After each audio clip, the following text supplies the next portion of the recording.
अगर हाफिज सईद को terror financing के लिए 10 साल की सजा मिली है, तो फिर ये भी पब्लिक होना चाहिए जजमेंट में कि किससे पैसा लिया हाफिज सईद ने, और किसको पैसा दिया हाफिज सईद ने, और वो टेररिज्म जो थी किसने दिया, किसने ये वो टेररिज्म किसको बोल रहे हैं।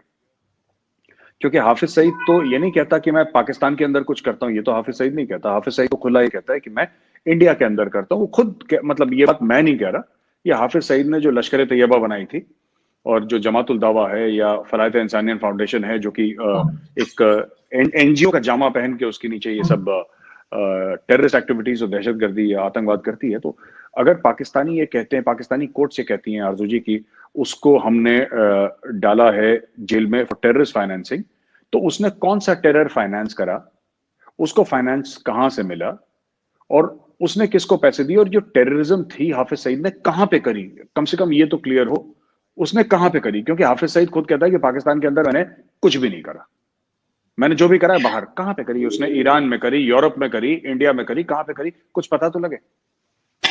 एक चीज मेजर साहब यहाँ पे मैं थोड़ा सा कहना चाहूंगी कि ये जो हाफिज सईद या इस तरह के लोग होते हैं, इनको एक मजहब के नाम पे बहुत ज्यादा डोनेशन मिलता है। आप सोच नहीं सकते जो लोग यहाँ पे देते हैं, हर तरह के जो बड़े बड़े, ये नहीं कि आम लोग तो देते ही हैं जिसकी जो हैसियत होती है, लेकिन जो बड़े बड़े इंडस्ट्रियलिस्ट हैं वो भी इन्हें बहुत पैसे देते हैं। सालाना इनको करोड़ों के उसमें मिलते हैं। सिर्फ ये हाफिज सईद की बात नहीं है, इस तरह के जितने भी ये रिलीजियस सो कॉल्ड स्कॉलर्स या ये मुल्ला या ये जिहाद के नाम पे, कश्मीर के नाम पे, मजहब के नाम पे ये बहुत पैसा इकट्ठा करते हैं। और इससे बड़ा बिजनेस कोई नहीं है पाकिस्तान में। अगर आप किसी से ये कह देंगे कि हम जिहाद कर रहे हैं, तो ये पैसा इनको यहाँ से भी मिलता है। लेकिन अब उसमें ये नहीं पता कि लोग हो सकता है अच्छी नीयत से देते हों, लेकिन ये उसका मिसयूज करते हैं। तो उस चीज को भी मेरे ख्याल है थोड़ा सा देखना पड़ेगा। और एक चीज और है कि इंडिया के खिलाफ भी जो है एक DGISPR ने प्रेस कॉन्फ्रेंस की थी रिसेंटली, आपने देखा होगा। उसमें शाह महमूद कुरैशी साहब भी थे। बहुत से एलिगेशंस लगाए हैं उन्होंने, और बल्कि अब तो वो यूनाइटेड नेशन में भी लेके शायद जा चुके हैं या जा रहे, मेरे ख्याल पहुंच गए। किस तरह देखते हैं आप इस चीज को? दो चीजें हैं। पहली बात तो आपने देखा ना कि जिहाद का कोई अच्छा पहलू नहीं होता। मैं आपके पहले कमेंट्स का आंसर दे दूं, उसका बुरा ही पहलू है, उसका कोई अच्छा। ये आप कह सकते हैं कि जिहाद नफ्सियात से होती है और ये सब, ये लंबी चौड़ी बातें हैं। असली बात जो दुनिया समझती है जिहाद का मतलब, देखिए किसी पाक किताब में क्या लिखा है वो तो, अगर किसी नॉन मुस्लिम में कुरान शरीफ में क्या लिखा है वो नहीं पढ़ी तो उसने नहीं पढ़ी, ठीक है। आप उसको ब्लेम नहीं कर सकते क्योंकि वो उसकी पाक किताब नहीं है। लेकिन वो जो है वो ये देखता है कि जो रेडिकल इस्लामिस्ट ऑर्गेनाइजेशन है वो जमीन पे क्या करते हैं। मुझे इससे, as a Hindu, I am a Hindu, अब मुझे इससे क्या लेना देना कि कहां पे, किस पन्ने में, किस सफे में, किस चैप्टर में, किस वर्स में क्या लिखा है। मैं तो ये देखूंगा कि जो उस किताब के नाम पे अगर गलत कुछ कर रहा है तो वो कर क्या रहा है, मुझे क्या उससे फर्क पड़ रहा है उसके एक्शन से। तो एक तो हाफिज सईद को वो देखना चाहिए। हाफिज सईद या कोई भी ये आपके जैश मोहम्मद का है, ये मौलाना मसूद अजहर, और भी हैं सैयद सलाउद्दीन है। दूसरी चीज मैं ये कहना चाहता हूँ आरजू जी की ये जो पूरी बात है ना कि उसको लोग डोनेशन देते हैं, जरूर देते होंगे, मैं मना नहीं कर रहा, आम लोग डोनेशन देते होंगे। मैंने भी वीडियोस देखे हैं कि वो मसाजिदों के बाहर वो बॉक्स, डोनेशन बॉक्स है, लोग पैसा दे रहे हैं और ये बोला है कि 10 रुपए दो तो 10 रुपए की एक गोली आएगी जिससे काफिर, ये बहुत पहले की बात है, 15-20 साल पहले ऐसा होता था। अब तो गोलियां भी महंगी हो गई हैं, तो अब इतना लोग पैसे देते हैं, सब कुछ देते हैं। बट मेरा सवाल सिर्फ ये है कि चलिए मैं कहता हूं कि आम पाकिस्तानी ने मजहब के नाम पे हाफिज सईद को डोनेशन दिया, पर जो लोग ये कहते हैं कि हाफिज सईद ने पैसा लेके दहशतगर्दी करी है, वो कहां करी, कहां करी? कुछ पैसा लेना अपने आप में जुर्म नहीं है, पर उस पैसे की जो उसने दहशतगर्दी, और पाकिस्तानी आवाम को एक मिनट के लिए आप कोने में रख दीजिए, ठीक है, आप कह रही हैं वो बेगुनाह है, मैं मान लेता हूं वो बेगुनाह है, हम उस पर बहस ही नहीं कर रहे।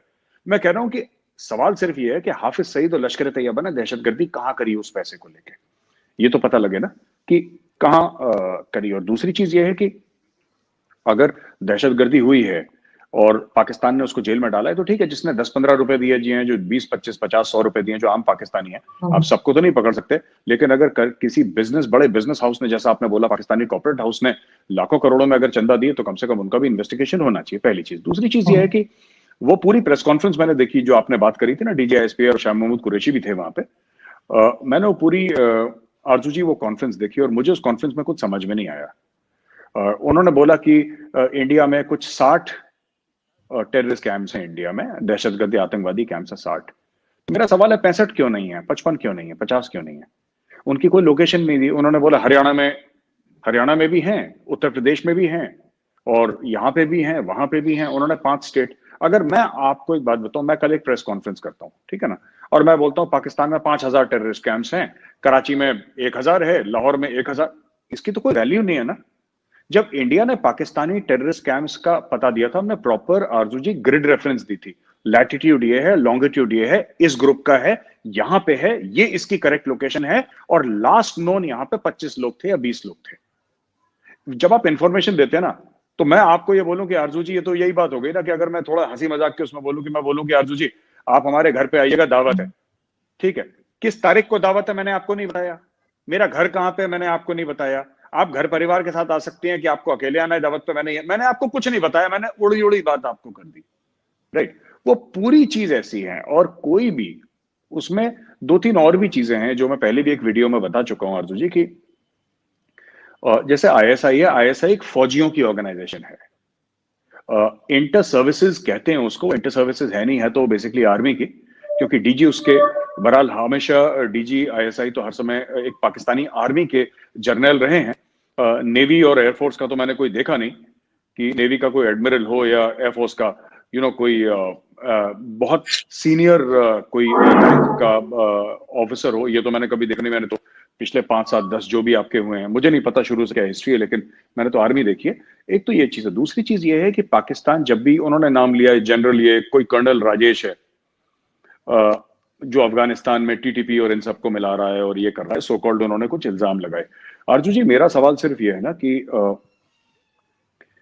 आपको जो इंडियन एजेंसीज हैं वो सारी सिविलियन हैं, छोड़ के मिलिट्री इंटेलिजेंस। उन्होंने रॉ की बात करी, रॉ एक सिविलियन एजेंसी है।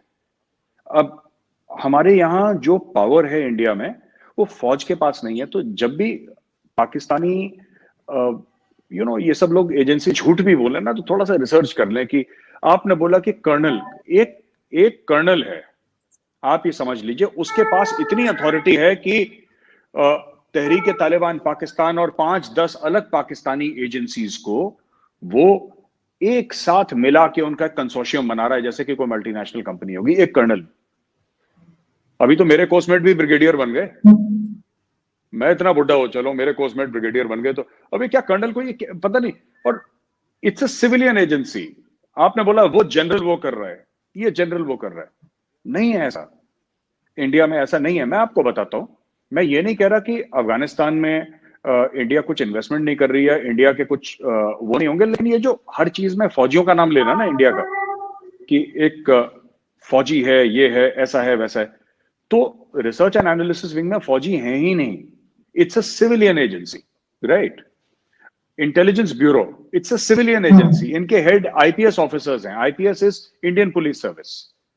ये पुलिस की एजेंसीज हैं, ये हमारी जो एक्सटर्नल है और इंटरनल भी है इंटेलिजेंस ब्यूरो। हाँ, मिलिट्री इंटेलिजेंस में ऑब्वियसली, क्योंकि इट्स कॉल्ड मिलिट्री इंटेलिजेंस, उसके ऑब्वियसली उसमें मिलिट्री वाले होंगे, लेकिन एमआई का रोल बिल्कुल अलग है। तो मैं तो इस डॉजियर को सीरियसली इसलिए भी नहीं लेता अर्जु जी, क्योंकि मुझे ये बात समझ में नहीं आती कि उन्होंने कैसे करा है, क्योंकि प्रूफ उन्होंने कहीं नहीं दी। उन्होंने इल्जाम बड़े लगाए हैं और पाकिस्तानी मीडिया ने भी वो इल्जाम खूब स्वॉलो कर लिए, बट उसमें डिटेल नहीं है। अगर आप इसको कहीं इंटरनेशनल कोर्ट ऑफ जस्टिस में लेकर आएंगे ना, वो पहले दिन जो 2 साल की नौकरी वाला भी वकील होगा ना, 2 साल की नौकरी जिसकी होगी, वो उठा के बाहर फेंक देगा। वो बोलेगा बॉस इसमें डिटेल्स है ही नहीं कुछ। नमस्कार दोस्तों, एक और वीडियो में आपका स्वागत है।